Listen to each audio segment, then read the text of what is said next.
Based on the false allegation that the Sinhala people are served with foods containing infertile tablets in a hotel belonging to the Muslims, the Sinhalese extremists unleashed violence in Ampara in the southeastern region of Sri Lanka on the 27th of February 2018.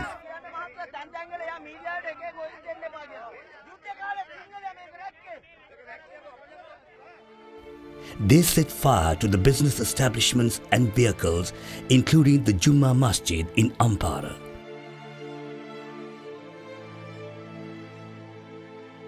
Hence, there was a fear that another ethnic violence against the Muslims could erupt in the country, including the eastern province of Sri Lanka.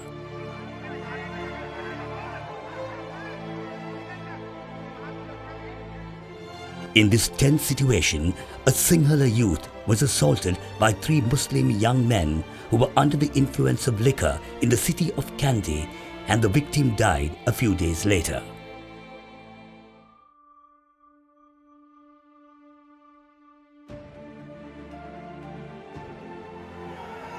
The extremists of the majority community, who never raised their concern against the murders that take place day by day, gathered to agitate against the incident of murder in the Kandy city.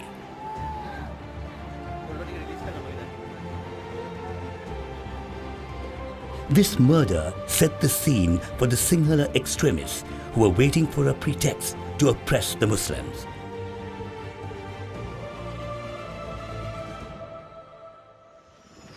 Consequent to this incident, the security of the area was tightened. The extremists arbitrarily attacked the businesses of Muslims in Digana area, breaking the security measures taken. There was an outbreak of riot.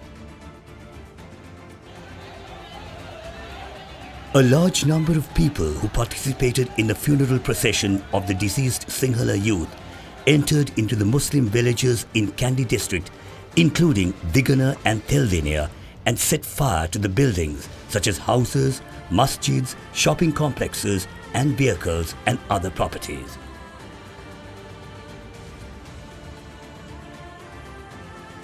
The sacred city of Kandy became a field of riot within a short span of time. Curfew was imposed. Muslims were confined to their homes. The unruly mob that was ready with arms according to their pre-arrangement ran riot throughout the Muslim villages. The helpless Muslims started to run for their dear lives. Muslims were attacked. Within a few hours, the sacred city of Kandy witnessed immeasurable devastation. The business commodities, jewels, money, vehicles and various other properties of Muslims worth millions of rupees were looted within hours. A Muslim youth was killed and scores of others severely injured due to the riot that broke out. State of emergency was declared throughout the country forthwith in order to contain the situation and to stop the riot spreading to the other areas. In spite of the state of emergency in force, the ugly scene of riot spread out to various other cities in the Kandy district, such as Pallegala, Aladeniya, Yahalathanna, Manikhinna, Wathegama, Murtalawa, Lehiyanga, Panideniya, Tennakumbala, Madavala, Katugastota and Akurala during the following days. Muslims of these towns were attacked and their properties, including the masjids and business establishments, were burnt. The violence also took place in some Muslim areas out of Kandy district. The Muslims who were living with high standing in the society experienced untold hardships and became refugees. They led a miserable life without adequate food and clothing. It is estimated that the properties worth more than billions of rupees were damaged due to the violation unleashed for the reason alleged that a Sinhala youth was killed by Muslims. Consequent to the riot that took place in Alutkava in 2014, the frustrated people of all three communities opted for the change of regime and established the government of good governance in order to build coexistence. Yet, the violence against the minority communities has been taking place every now and then, even during the good governance. Above all, the riot that broke out in Gaul Gintota was one of the ugliest incidents.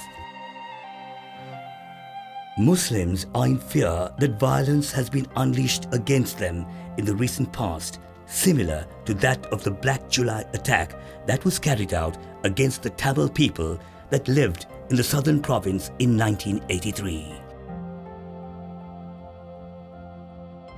The Muslims in the villages are afraid that there may be an outbreak of violence on them at any time. Whereas acts of violence are perpetrated against the Muslims, they are living in fear and under great tension, and their peaceful existence is interrupted. It is deplorable that since the government did not take stern action against the people who violate law and order, and no action has been taken in advance to prevent such violence, such incidents have been taking place in the recent past.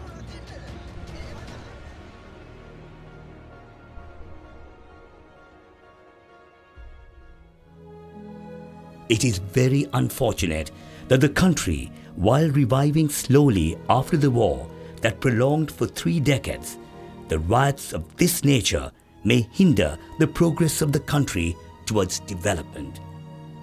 Let us do the needful for independent and peaceful coexistence in this independent Sri Lanka.